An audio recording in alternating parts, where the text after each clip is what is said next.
Welcome back, ladies and gentlemen. In today's video, we are back learning more about SCPs. The SCP site director wasn't normally a calm or cheerful man. He doesn't look like it. The researcher had rarely seen him as angry as he was right now. His face turned a deep beet red as he scanned the documents on his desk before he asked how months of valuable research on this subject had suddenly gone blank. The data was completely gone. The researcher gulped nervously, hoping a demotion wasn't in his future, and nodded. How could this be possible? This was an experienced researcher who should have been taking all of the necessary precautions. I mean, honestly, guys, we've watched a lot of SCP videos on this channel, and if I've learned one thing about SCPs, it's that they are unpredictable. Like, there are SCPs that can warp through space and time. There's an SCP that is literally just like a giant meatball that has furniture inside of it. Like, you just don't know what you're getting into with these SCPs. So I feel like it's very possible that the SCP that they're researching just like wiped all of their data without them knowing. So it's probably not this guy's fault entirely. Could the being they were studying somehow have erased all these documents himself? That's just what the researcher had been trying to find out for months, with hours and hours spent trying to learn the extent of its abilities. Well, where are they? The site director asked. I want everything you have. The researcher dropped a printout of their research on the mysterious subject's abilities on the director's desk. Every relevant line read, "Data lost." So you're telling me they have no data on this SCP, like, at all? They know nothing about this SCP except for, I guess, what they saw with their own minds? Unless this thing can, like, Men in Black erase your memory, then you probably aren't going to know anything about this SCP. But then they probably wouldn't be able to make a video. So I'm guessing somewhere we're going to learn about the SCP's abilities. The director let out a deep sigh. He wanted to hear everything the researcher knew. Well, everything he could remember, at least, from the beginning. The researcher sat down and began to relay everything he could about SCP-343, which some of the other researchers had started to refer to by the nickname God. SCP-343 That's such a crazy nickname for an SCP. was first sighted in Prague. Just an unassuming older man wandering the streets. Oh, he's like an actual person. He seemed completely normal to everyone who passed him by, until he decided he was tired of staying on the ground.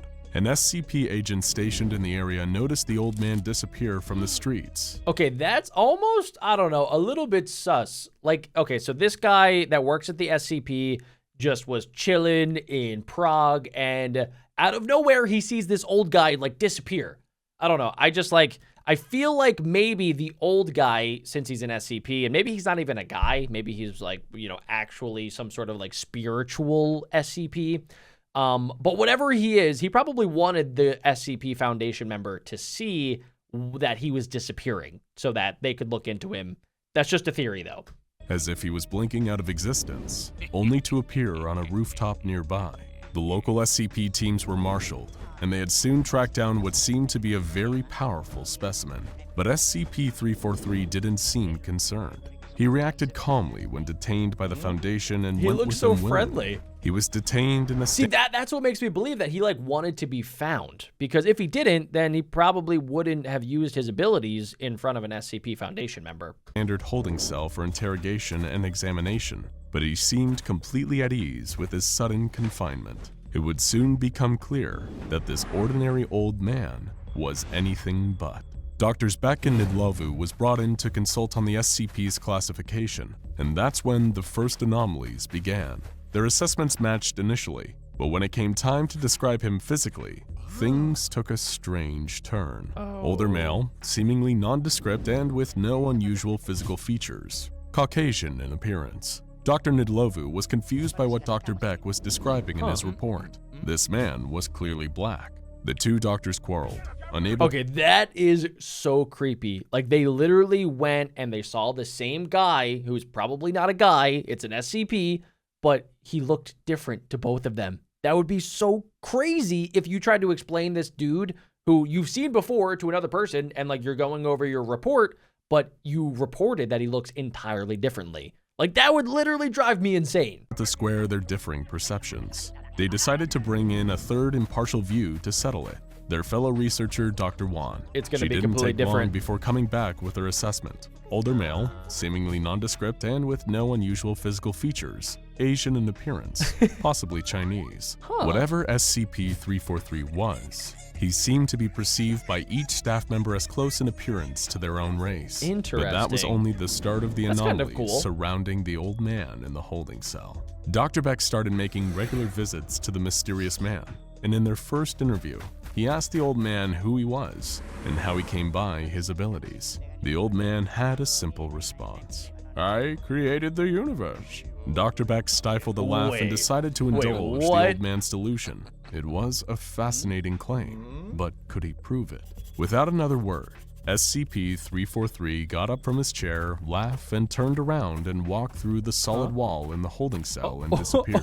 Dr. Beck was about to... See, that's why he wasn't worried about being captured, because clearly he's not captured. He can leave whenever he wants. to hit the panic button and marshal the facility's security to find him when the strange man reappeared, walking through the solid wall. With a The only thing cheeseburger. that was different, he was holding a hamburger, which he sat down and enjoyed. The facility quickly went on That's so lockdown, funny. and a full investigation was done into how SCP-343 breached containment. Because But there he's was no God. evidence of any security breach, no failures in containment, and no evidence of any other cells failing. He's kind of like the old man SCP who can like create his own pocket dimension and walk through walls. It's kind of the same idea, right? So I don't know why they're that surprised. SCP-343 hadn't broken through the security. He had just ignored it, as if it wasn't there at all. When questioned about how he had gone on his hamburger run, he simply repeated his belief that he was God, in between bites of his fast food treat. This would be far from the I'm only time God. strange things happened around SCP-343.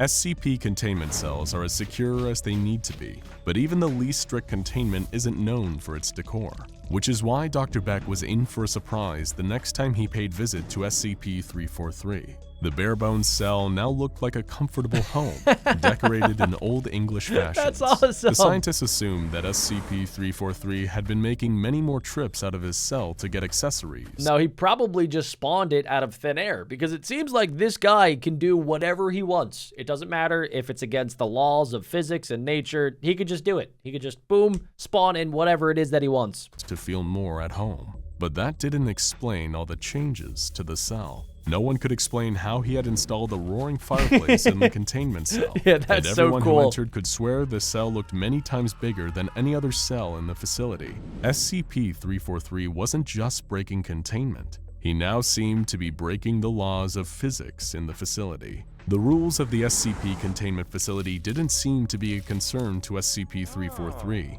but there was one thing he didn't seem to want to do: escape. After every sudden exit, he would always return to his personal cell and treat so it as his weird. home. Like, why When wouldn't he interviewed just by leave? staff members, he was polite but vague, and everyone seemed to enjoy talking to him. It was decided to keep him on site, not attempt to increase his security, but restrict access and keep his room guarded at all times to ensure only researchers with level 3 access and above were allowed to meet with him.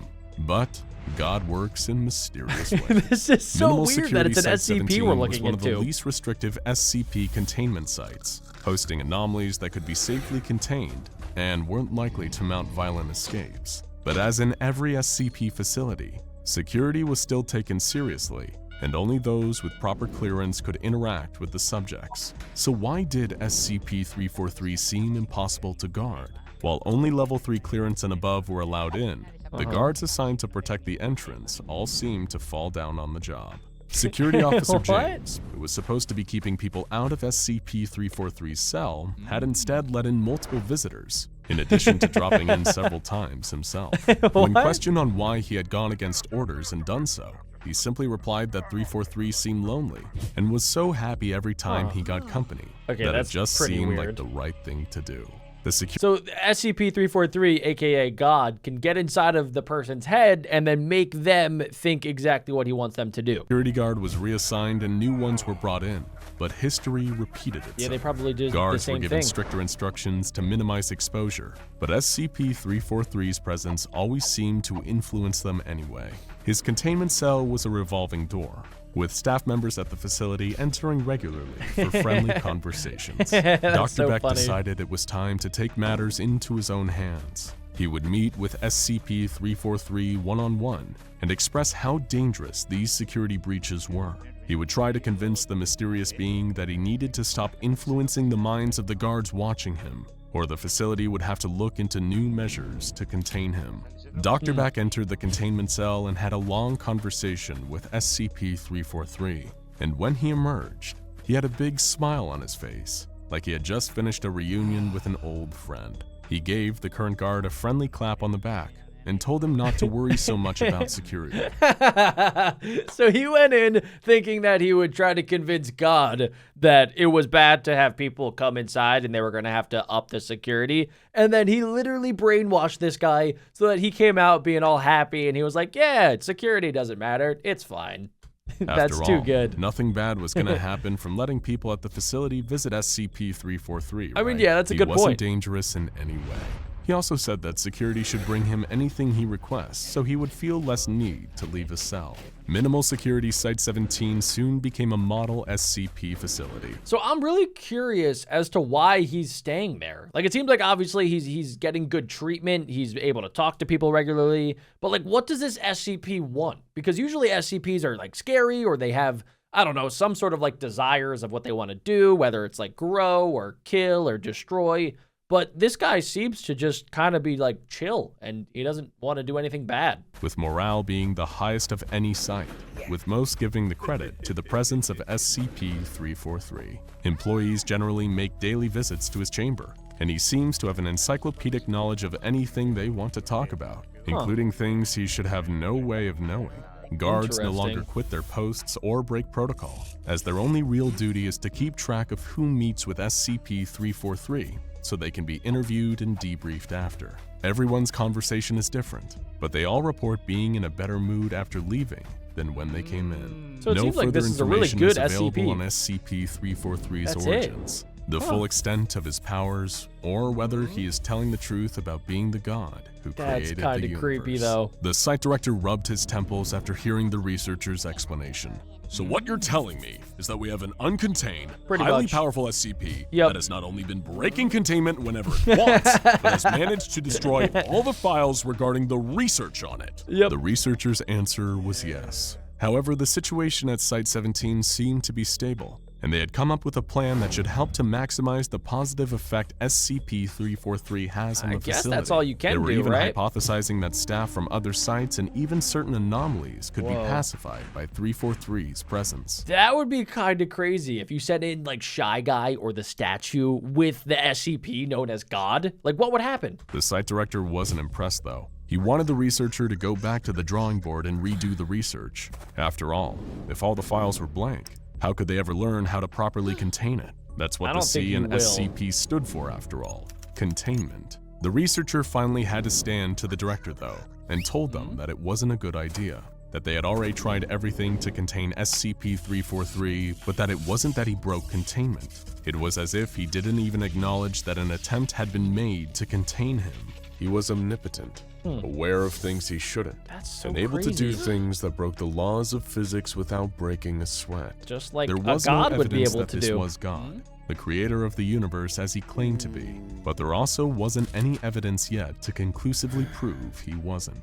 The researcher's best guess was that this was a powerful reality bender whose abilities knew no limits, and that the only reason he was staying in the facility was because he wanted to, and Yeah. doing anything to change that might cause him to change his benevolent ways. So I guess in a way they are containing him by giving him the things that he needs, the things that he wants. In a way, I think that it's working, and it seems like as long as he's not doing anything super bad, like that's probably a good way to go about it. The director sighed. As much as he hated to admit it, his researcher was making good points. He wanted to meet SCP-343 personally, but did he need to know anything first? Well, sir, The researcher replied. he likes hamburgers, but beyond that, he'll take care of the rest. He's right there where we left him. In his home, waiting for his next guest. Now, for a less friendly old guy in SCP custody, check out SCP-1. That was absolutely insane, but yeah, I mean, another SCP that we definitely need to check out is the Old Man, and if you guys do want to see that, make sure you guys leave a like and click right here to see more.